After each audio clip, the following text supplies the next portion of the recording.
The Buddha has many quotes, but my favorite quote from the Buddha is that the Tathagata has no fear. Tathagata is the one of the nicknames, many nicknames for the Buddha, and it means one who has come and gone. Kind of a weird nickname, if you ask me, but the significance of it is that when something comes and goes, it must mean that there's no lingering. So, when you don't linger on anything, there's no fear. And 2024 has been a very fearless year for me. I tried a lot of new things, did a lot of new things. If you've been around this channel for a while, you would know that I started surfing this year. That was a scary thing, and having many, meeting new clients, working with them, and then launching new offers and working with a new boss at work. There were a lot of different things that would have stopped me if I was afraid, but I lived fearlessly this year, and I think it was really great. And so in 2025, I would also like you to be fearless. But in order to be fearless, I think it's important to understand the mechanics of fear. And when you understand the mechanics of fear, you can kind of understand how to be fearless. And that's exactly what I'm trying to tell you today. So, in order to be fearless, what is the thing about fear that we have to understand? The primary example that I want to give to you is my relationship with cockroaches. So, my house, the house that I'm living in right now, we had one restroom, which is the master bedroom restroom, and the rest of the house was fine. Well, maybe the garage and the backyard, but those are kind of like not indoors, right?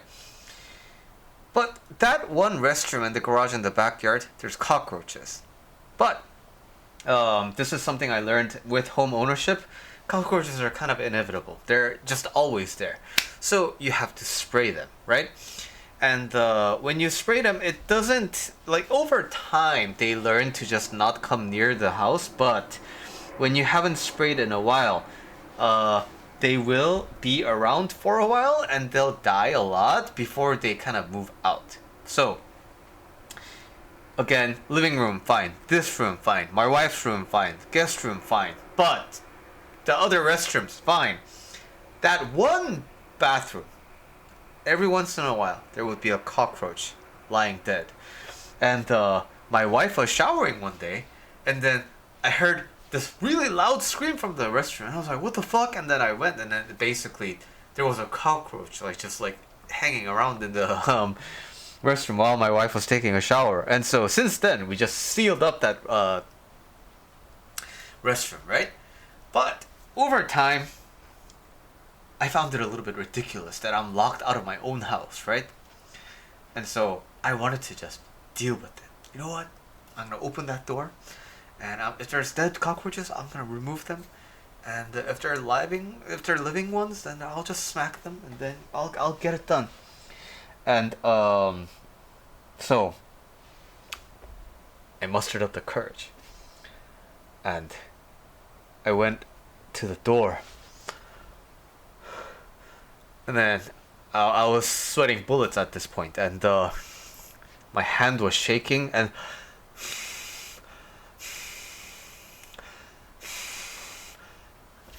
that day, I couldn't open that door. So, over time, I wanted to kind of ease up to it, right? Instead of kind of going hardcore into it, I wanted to give myself a little bit of a warming up. So I started cleaning up the cockroaches in the backyard and then in the garage. Usually, I would let the landscapers just kind of blow them away. But I was like, you know what? I gotta learn how to deal with this. And this is a few years ago. And I'm like, okay, so there's this dead cockroach right here in the backyard. So all I'm gonna do is pick up my broom and I'm gonna sweep it. But I can't even look at it, right? I can't even look at it with my primary vision. And I'm using my peripheral vision to kind of just get a vague sense of, did I sweep this or not? Did I sweep this or not? And to give you the conclusion of the cockroach story, like after a few years of working with the handyman to seal everything, and then working with the exterminators, multiple different exterminators, we have no more cockroaches in in that particular restroom. But anyway, that's beside the point. So why I'm giving you this story is because I want you to understand the mechanics of fear. Mechanics of fear is this. Number one, fear has a somatic response. So when you are afraid, your body's gonna react, and you are going to go into fight or flight. And when you're in fight or flight, you just can't be yourself. You've already kind of lost it. You're already kind of too late in terms of catching yourself before you kind of go there, right?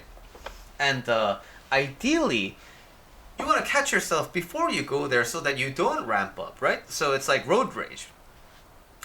Someone cuts you off and starts honking, and then like gives you the bird, and you notice that, whoa, what the fuck? And then you're kind of getting upset, but like, you know what, they're just probably having a bad day, and then you let it go. But if you don't, like, how dare they? And then you follow them, and it turns into a big thing, right? So ideally, we want to catch ourselves being afraid before we already go into the fight or flight. But because fear naturally has a somatic response, it's so quick. And once you're in there, it's already kind of too late. But why this is important is, what I'm advocating today is not for you to go in white knuckling, because that has the risk of making your phobia worse in terms of your psychological experience, and also because you're in fight or flight, there's a risk of injury, and we don't want that to happen, right? So that's the first mechanic of fear that we have to understand. Fear is naturally has a somatic side effect. Second kind of interesting feature of fear is that fear doesn't want you to look at it directly. So what do I, in the example that I gave, right? I don't open the door, right? And I go away, I distract myself, I avert my attention from that fear. And this is the mechanic of two core mechanics of fear. Number one, it has a somatic aspect to it. Number one, it doesn't want you to look at it. It'll distract you. It'll give you all these reasons to not look at it. So what we have to do in terms of fear and how to dismantle it so that you can be fearless is, without the trigger, examine the fear. And we don't examine the trigger. We don't examine the stimulus. We examine the fear itself. So, when it comes to cockroaches, the inquiry looks like this. Why am I afraid? If it is the cockroaches that are actually fear-inducing, then how come my dad is able to pick them up with his bare hands and then just chuck them into the sky? How come exterminators can exterminate roaches for a living? How can my handyman just like whack them like it's no problem? If cockroaches were universally feared, then everyone would have the same experience as me, but clearly it's not. Therefore, it must be something within me. Something inside of me is telling me I need to be scared because of cockroaches. But, again, as I see with other people, I don't need to be scared. So, something inside of me is giving me a convincing reason why I should be scared. So I'm looking into that. So, why? It just is scary. That's just what I would want to default to.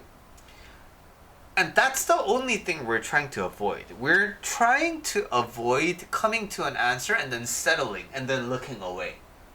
What we are doing is we're trying to do what fear doesn't want us to do the most. Look at it. So, is it the feelers? No.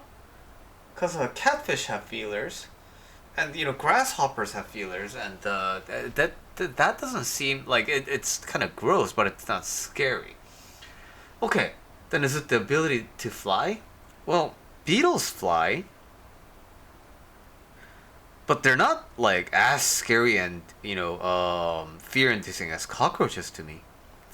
Is it the long and hairy legs? My legs are super hairy. I'm not really scared of my legs. Is it that kind of like glassy, glossy kind of a texture? No, like plenty of other things are glossy, but it's not that. Is it the combination of those things? Well, that doesn't really make sense because individually none of these are scary, but why should the combination of these things be scary? Then I don't know. See, this is what we want to do, right? We want to deep fall back to I don't know, and we want to stop the inquiry. But that's not what we do. We keep going. Why? Why am I afraid of cockroaches? Is it the color? If they were blue, would they be more enticing? No. What if they were green? Maybe, because beetles are green, and if cockroaches were green, I think they'd be like less scary for me. Okay, so then why is it the brown color that's disgusting? Because also, the cockroaches in our neighborhood are brown, but there are black cockroaches too, right? So, what is it? Is it the concept of the cockroach? What about? So, what is it? Why am I scared? And this, I keep going, right? I keep going, and what's eventually going to happen is I'm going to come with the stalemate to myself. I'm not gonna have any more answers, right? So, when I am really at the point of I can't really figure anything out by myself, this is when we re-encounter the stimulus. And oftentimes, because we've done this so much in our head, when we re-encounter it, we're not going to be scared anymore. Or, that's the ideal case, but in the case you are still afraid, right? You ran out of reasons you can reason with inside of your head while you're not encountering this stimulus. Therefore, now, when you encounter the trigger again, the stimulus again, instead of falling back to the default reaction of, you look at it with wonder. Okay, so here it is now. Okay, so what is this?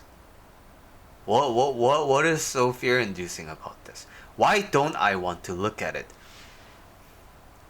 And again, if it becomes too somatic, then I walk away, and then now I can continue the self-assessment again.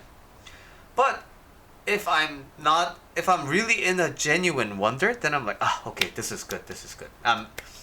Okay, now I'm getting actual fresh stimulus, and I'm able to figure this out a little bit more.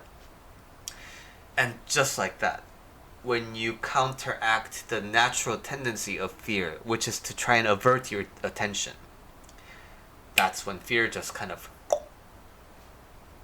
dissipates.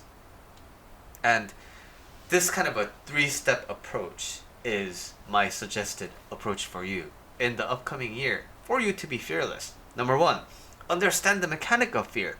It has a somatic aspect to it, and it doesn't want you to look at it. Number 2, go on a very intense inquiry into why I am scared. Don't settle for an answer. We're not trying to answer the question, why am I scared? We're trying to go continually ask this, come up with the reason, and then come up with the next one, come up with the next one, come up with the next one. We're looking to go in a loop. Number 3, when we're done with, when we're sufficiently exhausted all of our options inside of ourselves, re-encounter the stimulus. And if it's done, good. We're not afraid anymore. And if you are afraid, then we are able to look at the stimulus even while being afraid, because we have separated the somatic aspect to the logical aspect. And when we note that we are having the reaction again, we just walk away and go back to step 2. So I hope this 3-step fearless formula helps you in your 2025, and let me know if you have any questions.